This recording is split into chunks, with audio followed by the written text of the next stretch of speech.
Hey everyone, this is your contact center coach here to talk to you about how you can improve your soft skills. Like a professional athlete, great skills make you a better team player and improves your performance, making you more promotable. In this video lesson, we'll be talking about one critical component of soft skills, effective communication. And I'll be giving you 7 great tips for being an effective communicator over the phone that you can put into use right away. This video is brought to you by BenchmarkPortal, the source for contact center training, certification, benchmarking, and consulting services. If you like this video, please subscribe and hit the like button. This helps us to continue providing free video training resources for contact center professionals such as yourself. So, let's get started. So, what exactly are soft skills?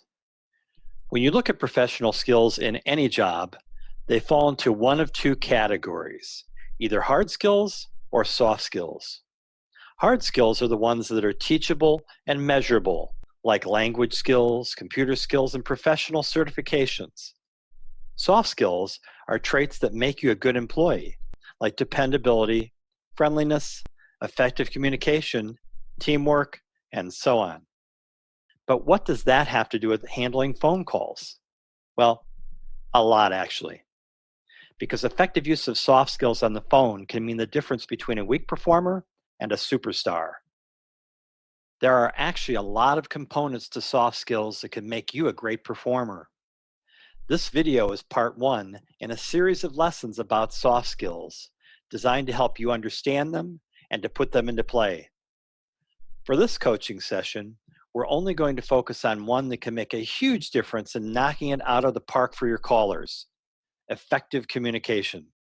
Being a great communicator in person doesn't mean you'll be effective over the phone, because the circumstances are different, creating challenges not present in a face-to-face conversation. So let's look at what you can do to be more effective in those circumstances. First, unless you're on a video call, the other person has no idea if you're nodding, shaking your head, smiling, or even scowling. There are no visual cues that normally help with understanding. So be aware that it's up to you to paint a perfectly clear picture for that caller through your choice of words. But messages are also conveyed in how you deliver those words. If you sound bored, angry, or disinterested, that other person will pick up on that, and the caller may focus instead on how you said it and not what you said. Some studies show that when there are no visual cues, up to 70% of meaning comes from tone of voice. So be sure your voice always sounds pleasant and helpful. There's a tendency to focus on what you're about to say, missing what that person is telling you. There's an old saying, 2 ears, 1 mouth. That means listen more to hear more. So clear your mind and listen to hear what the caller is saying. You want them to hear you hearing them. There will be times when you're not sure about something the caller has said, so don't be afraid to ask questions. It's better to ask for clarification than to guess what the other person meant.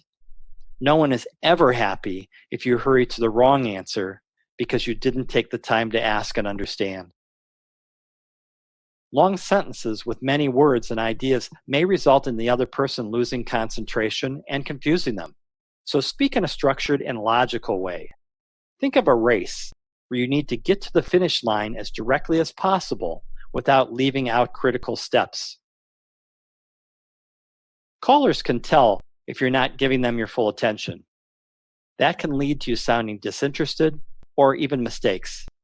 In fact, research suggests that multitasking reduces productivity by up to 40%. So don't even take that risk by trying to do 2 things at once. Finally, check your understanding by summarizing at the end of a call. Be clear about what was agreed upon, who's responsible for what, when you'll be in touch, and so on. This reduces the risk of misunderstandings, keeps calls from escalating, and keeps customers happy. And happy customers come back for more. Well, that's all for now. This was just a small part of some great online training programs we have available to improve your skills. You can find links to those resources below. Don't forget to like and subscribe to our channel, and feel free to leave comments or suggestions below. This is your contact center coach saying game over. Thanks for taking the time to make yourself a better player for your company and for your customers. Now, go out there and be great.